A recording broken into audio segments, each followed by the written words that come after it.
के बाद पृथ्वीवासी आत्मसमर्पण कर देते हैं। जैक और पिंडोरा वासी सभी को वापस पृथ्वी पर भेज देते हैं, लेकिन कुछ लोग रुकते हैं जो शुरू से पिंडोरा के लिए वफादार थे। उनके साथ एक बच्चा भी रुकता है क्योंकि वो इतना छोटा था कि वो स्पेस ट्रेवल नहीं कर सकता था। उसका नाम स्पाइडर है और वो कर्नल का ही बेटा होता है। इधर जैक को कबीले का सरदार बना दिया जाता है। उसके 3 बच्चे हैं, बड़ा नितेम, दूसरा लोआक और लड़की टुक। साथ ही डॉक्टर कीरी के भी एक बेटी होती है। वो लोग उसका नाम भी कीरी ही रखते हैं। जैक और उसका परिवार कीरी को गोद ले लेता है। ये सभी साथ हंसते खेलते बड़े हो रहे होते हैं। इनके साथ स्पाइडर भी बहुत अच्छे से घुल मिल जाता है। वो उनको अपने परिवार के जैसा ही मानता है। लेकिन जैक की पत्नी नितेरी, जिसको वो अपने दुश्मन कर्नल के बेटे होने की वजह से पसंद नहीं करती, जैक अपने बड़े बेटे को शिकार करना सिखाता है। अब वो पल जैक के लिए बहुत इमोशनल होता है। इनका समय खुशियों से बीतने लगता है। तभी एक रात अचानक से जैक और नितेरी को आसमान में शिप दिखाई पड़ते हैं। दोनों घबरा जाते हैं और वो सभी शिप उतरने से पहले ही उनके जंगल और जानवरों को जला डालते हैं। इतनी ज्यादा तबाही देखकर जैक परेशान और नितेरी टूट जाती है। इस बार वो पहले से भी कहीं ज्यादा तादाद में मशीनरी लाते हैं। फिर 1 साल बीत जाने के बाद पृथ्वीवासी कर्नल का क्लोन एक अवतार में बना लेते हैं, जिसमें वो उसकी सारी याददाश्त डाल देते हैं। पर उसको ये याद नहीं रहता कि वो मरा कैसे था, क्योंकि उसकी वो सारी यादें कर्नल खुद वीडियो में सेव करता है जब वो जिंदा था। और वो मरने से पहले की सारी कहानी वो अपने अवतार को वीडियो के जरिए सुनाता है। इधर जैक अपने कबीले की मदद से उनके गोला बारूद की सप्लाई पर हमला करके उनको लूट लेता है। इधर कर्नल अपने साथियों को पिंडोरा पर फिर से हमला करने और किसी भी हालत में जैक को पकड़ने का प्लान बनाता है और फिर अपने साथियों के साथ पिंडोरा पर अपने लोगों के मिलिट्री बेस पर पहुंचता है। वहां वो अपने जनरल से मिलता है।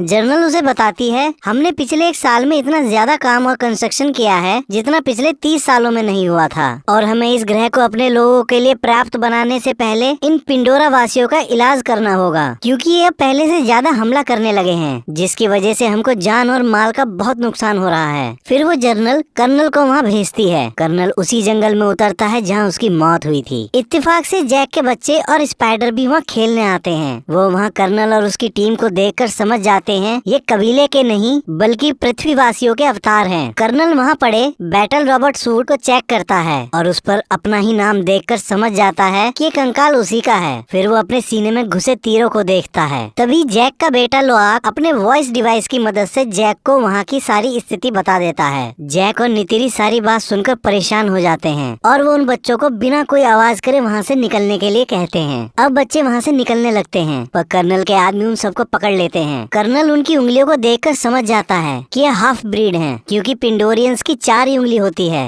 और इनकी 5 थी। कर्नल लोआक को देखकर पहचान लेता है कि ये जैक का ही बेटा है, लेकिन स्पाइडर कर्नल को देखकर अजीब सा महसूस करता है। अब कर्नल लोआक से उसके पिता के बारे में पूछता है, पर वो उसको कुछ नहीं बताता। तो कर्नल जैसे ही कीरी को मारने जाता है तो स्पाइडर भड़क जाता है। कर्नल उससे उसका नाम पूछता है, वो अपना नाम बताता है। तो कर्नल को पता चलता है कि स्पाइडर उसी का बेटा है। वो उससे पूछता है, उन्होंने तो सबको पृथ्वी पर वापस भेज दिया था, तो तुम क्यों नहीं गए? तो स्पाइडर बताता है, मैं बच्चा था और इतने छोटे बच्चे स्पेस ट्रेवल नहीं कर सकते थे, इसलिए। फिर कर्नल जनरल को अपनी लोकेशन बताता है। जनरल उससे 10 मिनट में वहाँ पहुँचने को बोलती है। इतने कर्नल अपनी आखिरी समय का रिकॉर्डेड वीडियो देखता है जो उसे अपने बैटल रॉबर्ट सूट की मेमोरी में मिला था। अब उसको पता चलता है कि वो आखिर कैसे मरा था। अब कर्नल जनरल के आने का इंतजार करता है, पर उससे पहले ही जैक और नितेरी वहाँ आ जाती है और फिर उनकी कर्नल और उसकी टीम के साथ लड़ाई होती है, जिसमें वो अपने बच्चों को बचा लेते हैं। पर एक धमाके के प्रेशर से स्पाइडर बेहोश हो जाता है। कर्नल उसको उठाकर अपने साथ ले जाता है। कीरी रोते हुए जैक से कहती है कि वो स्पाइडर को ले गए हैं। जैक उसको गले लगाकर उसकी हिम्मत बांधता है। इधर जनरल स्पाइडर को टॉर्चर करके उन सभी का पता पूछती है, पर स्पाइडर उसको कुछ नहीं बताता। कर्नल को ये सब अच्छा नहीं लगता कि वो उसको इतना ज्यादा टॉर्चर कर रही है, तो अचानक से उस टॉर्चर को रोक देता है। उस टॉर्चर की वजह से स्पाइडर की नाक से खून निकल आता है। अब कर्नल जनरल से कहता है कि ये मुझे जानता है, मैं अपने तरीके से इससे बात उगलवा सकता हूँ। तो जनरल उससे कहती है, ये तुम्हारा बेटा नहीं है, और कहकर वहाँ से चली जाती है। पिंडोरा पर जैक अपनी पत्नी से कहता है कि अब हमको ये जगह छोड़नी पड़ेगी, क्योंकि स्पाइडर कर्नल के पास है और वो उसे सब उगलवा लेंगे। नितिरी वहाँ से जाने से मना करती है, तो जैक उसे समझाता है कि वो सिर्फ मेरे और तुम्हारे लिए ही यहाँ आए हैं, और अगर हम यहाँ रुके तो सारे कबीले को खत्म कर देंगे। इस बात को समझती हुई वो रोती हुई जैक के गले लग जाती है और चलने के लिए मान जाती है। इधर कर्नल स्पाइडर से बात करने आता है। वो स्पाइडर को अपना लॉकेट देता है। स्पाइडर उसे देखते ही तुरंत फेंक देता है। असल में वो अपने पिता से नफरत करता है, क्योंकि वो जानता है कि उसके पिता ने लोगों पर बहुत अत्याचार करे और बेगुनाहों को जान से मारा है। कर्नल स्पाइडर से कहता है, मैं चाहता हूँ तुम बस मेरे साथ चलो, इससे तुम यहाँ बंधे नहीं रहोगे और मैं तुम पर किसी बात का दबाव भी नहीं दूंगा। अगली सुबह जैक अपना पद त्याग करके अपने परिवार को लेकर वहाँ से चला जाता है और बहुत दिनों तक एक लंबा सफर तय करने के बाद मेटकानिया लीफ आइलैंड पहुँचता है। उस आइलैंड पे रहने वाले कबीलों का रहन सहन उन लोगों से बिल्कुल उलट होता है। वो कबीला आसमान की जगह पानी के अंदर का शिकारी होता है। उस कबीले के लोग जैक और उसके परिवार का मजाक उड़ाते हैं, क्योंकि उन सब के मुकाबले जैक और उसके परिवार की पूंछ बेहद पतली होती है, हाथ भी पतले होते हैं और उन सब के सामने वो बहुत कमजोर दिखाई पड़ते हैं। तभी उस कबीले का सरदार अपनी पत्नी के साथ वहाँ आता है और वो जैक से पूछता है, तुम यहाँ क्यों आए हो? जैक कहता है, हम यहाँ आपके कबीले में शामिल होने आए हैं। तो सरदार उससे कहता है कि तुम जंगली वासी हो और हम पानी के, तुम्हारी कोई भी कुशलता यहाँ काम नहीं आएगी। जैक कहता है, हम जल्दी सीख लेंगे। तभी सरदार की पत्नी बोलती है, ये हमारे जैसे पानी में तेज नहीं तैर सकते। और कीरी और बच्चों का हाथ देखकर कहती है, ये कोई सच्ची पैदाइश नहीं है, इनके शरीर में शैतान का खून है। तो जैक उसको अपना हाथ दिखाता है और कहता है, मेरे भी वैसे ही हैं और माँ एवा ने मुझे जीवन दान दिया है, उन्होंने ही मुझको कबूल किया है और अब मैं तुम में से एक हूँ। तभी नीतीरी बताती है, तुम सब जानते हो कि मेरे पति ने अपने दम पर पृथ्वीवासियों को हराकर हमारे कबीले को बचाया है। तो सरदार की पत्नी कहती है, और तुम अब खुद को छुपाते फिर रहे हो। जैक दोनों को शांत कराता है। तो सरदार जैक से कहता है, मैं तुम्हारी लड़ाई यहाँ तक नहीं लाना चाहता। तो जैक कहता है, मैं यहाँ लड़ाई नहीं बल्कि अपने परिवार को सुरक्षित रखने के लिए यहाँ आया हूँ। सरदार उनको वहाँ रहने की इजाजत दे देता है और अपने लोगों से कहता है, इनको भी अपने भाई और बहनों के जैसा समझो, इनको एक बच्चे के जैसा समझकर हमारे सारे तौर तरीके सिखाओ, इन्हें तैरना सिखाओ, जिससे ये अपने आप को बेकार न समझे। और फिर अपने बेटे और बेटी को उनकी जगह दिखाने को कहता है। अगले दिन सरदार के बच्चे जैक के बच्चों को पानी के अंदर ले जाते हैं और वो देखते हैं कि वो ज्यादा समय पानी के अंदर नहीं रुक पा रहे। वो उनकी तैरने में उनकी बहुत मदद करते हैं और उन्हें सारे तरीके बताते हैं। उसके बाद वो अपने पानी के जीवों को बुलाकर उनसे लोआक का बंधन करवाते हैं और उसको राइड करना सिखाते हैं। कबीले का सरदार वो सारी ही बातें जैक को भी सिखाता है। सरदार की लड़की ओआक को सांस खींचना और देर तक रोकना सिखाती है। जैक के बच्चे पानी के अंदर बहुत मजा करते हैं, उन्हें एक नई दुनिया दिखाई देती है। कीरी उन सबको महसूस करती है। इधर कर्नल स्पाइडर को लेकर पिंडोरा की सबसे ऊंची पहाड़ी पर पहुंचकर अपने लिए एक बेंजिस को चुनकर उससे अपना बंधन जोड़ने की कोशिश करता है, लेकिन उनकी लड़ाई में बेंजिस उसको लेकर पहाड़ी से कूद जाता है। तो सबको लगता है कर्नल मर गए और वो वहाँ से वापस जाने लगते हैं, लेकिन तभी कर्नल बेंजिस की सवारी करता हुआ वहाँ आ जाता है। वो उससे बंधन जोड़ लेता है। इधर सरदार के लड़के कीरी को छेड़ रहे होते हैं। तभी नितेम और लोआक वहाँ आकर उन लड़कों को बहुत मारते हैं। कीरी ये देखकर बहुत हंसती है। फिर जैक अपने लड़कों को अपनी जगह पर लाकर बहुत डांटता है और लोआक को भेजकर उन सभी से माफी मांगने को कहता है। फिर वो नितेम से पूछता है, क्या तुमने उन सबको बहुत मारा? वो कहता है, हाँ। ये बात सुनकर जैक उससे कहता है, ये अच्छी बात है। नितेम उनका जवाब सुनकर मुस्कुराता है और वहाँ से चला जाता है। लोआक उन लड़कों के पास जाकर उनसे माफी मांगता है। वो लोआक को माफ करके अपने साथ गहरे समुद्र में शिकार करने को कहते हैं। लोआक उनकी बात मानकर उनके साथ चल पड़ता है। वो थ्री ब्रदर पहाड़ी पर पहुंचकर लोआक से एक आवाज निकालने को कहते हैं। लोआक वैसे ही करता है, पर वो उसको चुपचाप वहाँ छोड़कर वापस चले जाते हैं। असल में वो एरिया एक व्हेल मछली के जैसे दिखने वाले टुलकुन जीवों का होता है और एक जीव लोआक को मारने के लिए पागलों की तरह उसके पीछे पड़ जाता है। लोआक अपने को जैसे तैसे उससे बचाने की पूरी कोशिश करता है। बहुत देर पानी में रहने की वजह से लोआक की सांसें खत्म होने लगती हैं। अब वो वहाँ से बाहर निकलकर सतह पर आने की कोशिश करता है, लेकिन टुलकुन उसको देख लेता है और अब उस पर उसे मारने के लिए हमला करता है। और जैसे ही उसके नजदीक आता है तभी एक और टुलकुन उल्टा उस पर ही हमला कर देता है। पर इतने में लोआक अपनी सांसें टूटने की वजह से पानी में डूबने लगता है। पर कुछ देर बाद जब उसकी आंखें खुलती है तो देखता है कि उस टुलकुन ने उसकी जान बचा ली है। वो उसे सतह पे ले आया था। इसके बदले वो टुलकुन के पंख में फंसे बड़े से लोहे के कांटे को निकाल देता है। अब दोनों में दोस्ती हो जाती है और फिर दोनों पानी में बहुत देर तक एक साथ तैरते हैं। कुछ देर बाद लोआक उसके दूसरे कटे हुए पंख को देखकर उससे इशारे में पूछता है कि ये कैसे हुआ, पर टुलकुन उसको कोई जवाब नहीं देता। इधर कीरी जैक को बताती है कि मुझको माँ एवा के दिल की धड़कन सुनाई देती है, क्या मैं पागल हो गई हूँ? जैक उसे समझाता है। तभी नितेम सरदार के लड़के को लाता है और दिन भर की सारी बात बता देता है। अब वो लोग लोआक को ढूंढने निकलने ही वाले होते हैं, तभी लोआक टुलकुन को वापस भेजकर घर आ जाता है और सारी गलती अपनी बताकर सरदार के लड़के को मार खाने से बचा लेता है, जिसकी वजह क्यों हूँ और माँ एवा मुझसे क्या चाहती हैं, मेरे पिता कौन हैं। तभी अचानक कीरी को दौरा पड़ जाता है, वो बच्चे उसको वापस ले आते हैं। जैक उसके इलाज के लिए अपने दोस्तों को बुलाता है, पर उनसे कुछ नहीं होता, तो सरदार की पत्नी उसका इलाज करके उसे ठीक करती है। तभी कर्नल के साथी उसको बताते हैं कि रेडार पर एक शिप देखा गया है और ये शिप वही था जिससे जैक के दोस्त कीरी को ठीक करने आए थे। कर्नल को एक लोकेशन मिल गई थी। अब कर्नल एक शिकारी शिप के कैप्टन और उसके क्रू के साथ मैटकाइना रीफ के लिए निकल पड़ता है। इधर रीफ में सारे टुलकुन अपना चक्र पूरा करके वापस आते हैं। कबीले वाले उनके आने से बहुत खुश होते हैं। असल में कबीले वाले उनको अपने भाई और बहन ही मानते हैं। टुलकुन की सरदार अपने बच्चे को रोनाल को दिखाती है, वो बहुत खुश होती है और कहती है उसका बच्चा भी जन्म लेने वाला है। इधर कर्नल उसके सबसे नजदीकी कबीले पहुंच जाता है और जैक के बारे में पूछता है, पर वो लोग कुछ नहीं जानते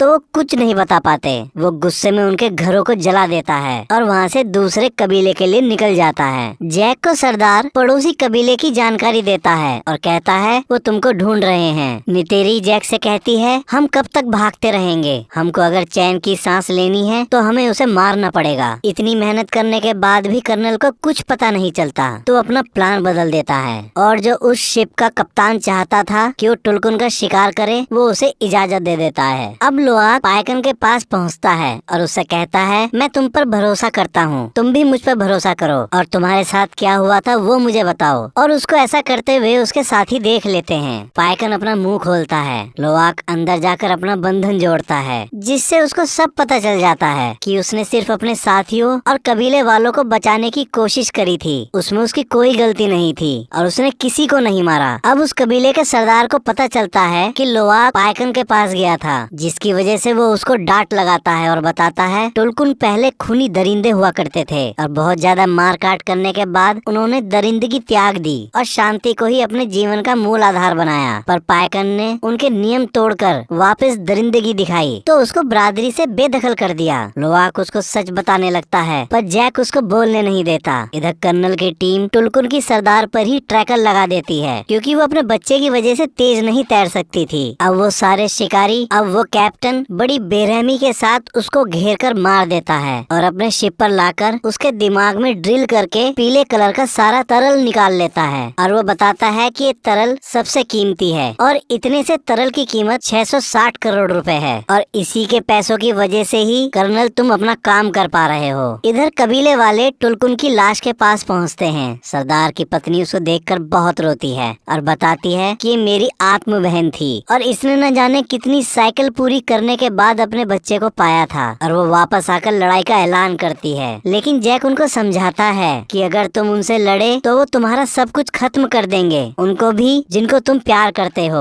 और उन्हें ट्रैकर को दिखाकर कहता है हमको टुलकुन की जिंदगी बचानी है, तो ऐसा कुछ भी उन पर दिखाई दे तो मुझको बताओ, मैं इन ट्रैकर्स को बंद कर सकता हूँ, जिसकी वजह से उनकी जान बच सकती है। और ये बात सभी टुलकुन तक पहुँचाने को कहता है। सब मान जाते हैं। फिर जैक चुपके से नितीरी को बताता है कि वो टुलकुन का नहीं बल्कि हमारा शिकार करना चाहते हैं। अब लोआक पाइकन के पास उसको सावधान करने के लिए निकल पड़ता है, क्योंकि वो जानता था कि उसे कोई नहीं बताएगा। लेकिन सारे बच्चे उसे रोकने की कोशिश करते हैं, पर वो वहाँ से निकल जाता है तो भी सारे बच्चे उसका पीछा करते हैं। इधर कप्तान दूसरे शिकार की तैयारी करता है। लोआक पाइकन के पास पहुँचता है। वो पाइकन पर ट्रैकर देखकर घबरा जाता है और उस ट्रैकर को निकालने की कोशिश करता है। तभी सामने से शिकारी जहाज को देखकर वो घबरा जाता है। अब सब बच्चे वहाँ पहुंचकर उस ट्रैकर को निकालने की बहुत कोशिश करते हैं, पर वो उनसे भी नहीं निकलता। फिर लोआक अपने पिता को सब बता देता है। तभी जैक सरदार को बता देता है। वो सब तैयार होकर उनकी तरफ निकल पड़ते हैं। कर्नल उन बच्चों को टुलकुन के पास देखकर बहुत खुश होता है। बच्चे ट्रैकर को निकाल देते हैं और उसे समुद्र में फेंक देते हैं और खुद भी समुद्र में अंदर छुप जाते हैं और पाइकन बचकर निकल जाता है। कर्नल छोटी सबमरीन से उनको पकड़ने का आदेश देता है। कुछ देर मशक्कत करने के बाद वो सरदार की बेटी और टुको जाल डालकर पकड़ लेते हैं। लोआक भी उनको छोड़ छुड़ाने के चक्कर में पकड़ा जाता है। स्पाइडर ये देखकर उनके पास भागा आता है, पर वो लोग उसे पकड़कर वापस अंदर ले जाते हैं। कर्नल उन तीनों बच्चों को वहीं बाहर डेक पर बांध देता है और जैक से अकेले आने को बोलता है, नहीं तो बच्चों को मार देने की धमकी देता है। जैक खुद को सरेंडर करने को तैयार हो जाता है। पाइकन पानी के अंदर से लोआक को शिप पर बंधा देख गुस्से से पागल हो जाता है और समुद्र के अंदर पत्थरों को तोड़ने लगता है। अब वो उसको बचाने की ठानकर अपने सारे नियम फिर से तोड़कर शिप पर कूद पड़ता है और वहाँ सब कुछ तोड़ने लगता है। उसको देखकर शिप का कैप्टन उसका शिकार करने के लिए वहाँ आ जाता है और ये सब देखते हुए कबीले वाले भी लड़ाई में कूद पड़ते हैं। कप्तान पाइकन पर रॉकेट छोड़ता है, पर वो अपने सिर नीचे कर लेता है, जिससे रॉकेट उससे टकराकर कप्तान के शिप पर ही फट जाता है। ऐसा देख कप्तान हैरान हो जाता है। अब उन सभी लोगों में बड़ी भयंकर लड़ाई शुरू हो जाती है और सब अपने दुश्मनों को मारने लगते हैं। इधर पानी के अंदर कीरी अपने बंधन को उनके जीवनदायिनी पेड़ से जोड़कर कर्नल की सबमरीन्स को तोड़ देती है, जिसको देखकर सरदार के लड़के बड़े हैरान होते हैं। शिप के अंदर स्पाइडर भी शिप के कंट्रोलर को तोड़ देता है, जिसकी वजह से शिप चट्टान से जाकर टकरा जाता है और उसमें पानी भरने लगता है। कप्तान अब पाइकन को पकड़ने के लिए तार से बंधे एंकर को उस पर शूट करता है, पर पाइकन बड़ी चालाकी से उससे बचकर अपने सिर से जानबूझकर उस तार को बांधकर पूरी ताकत लगाकर उस बोट को खींचने लगता है। कप्तान बड़ी मुश्किल से उससे पीछा छुड़वाता है, पर फिर से उस पर हमला करने की तैयारी करता है। तभी पाइकन उसकी बोट के ऊपर से कूदकर उस तार से कैप्टन के हाथ को ही बांध देता है और एक झटका देकर उसका हाथ ही अलग कर देता है, जैसे कप्तान ने कभी उसका पंख काटा था। कप्तान के मरते ही उसका क्रू लड़ाई रोक देता है